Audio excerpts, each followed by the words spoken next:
العوده اليوم في دفاع نادي الصفاقسي توجد مردود كبير برشا غزير، وسورتو ربح للمورال تاع سي اس اس وللكلاسمون، خاطر سي اس اس اليوم 3 بوان من اسبيرونس عملوا ماتش.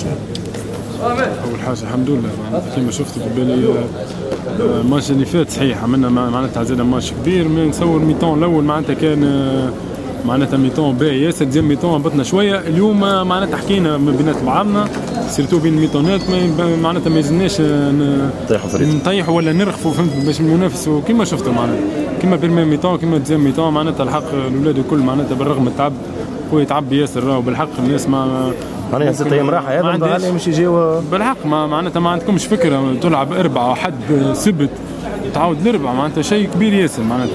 بون الحمد لله كما قلت لك نتصور معناتها من الفيكتوار نتاع اليوم رجعنا شويه في الكلاسمون، والناس صفاقسي في بالي معناتها بطل الموسم اللي فات السنه زاد مش يلعب معناتها الكل في الكل معناتها باش يحافظ على اللقب نتاعو. ربي يجيبنا في الصيف وان شاء الله الماتش فات كنا نلعبوه في اليوم، نتصور معناتها نادي الصفاقسي السنه ان شاء الله باذن الله يكون بطل معناتها الموسم الثاني على التوالي. محمود في اخر مباراه شويه لرينا اقوى هدف في الموسم معناها 1-2 على طول التيران، وشويه لكن سيزو معناها شنو نجم تفزر بسيط تحب بركي لا كاو 1-2 من الاخر خرجت بها من عندك بعد سيزو طمعت في بونت وكاو ما فوقناش ربي وسيتو، وانا معناتها كنت مرتاح معناتها الماتشات ممكن شويه هكا حاضر معناتها اكثر اللي حتى ل 90 تنجم معناتها من اصحابي. لا غالب ان شاء الله في مره اخرى ان شاء الله نماركيو بونت باهي ان شاء الله. يعيشك يا محمود. ميرسي يعيشك.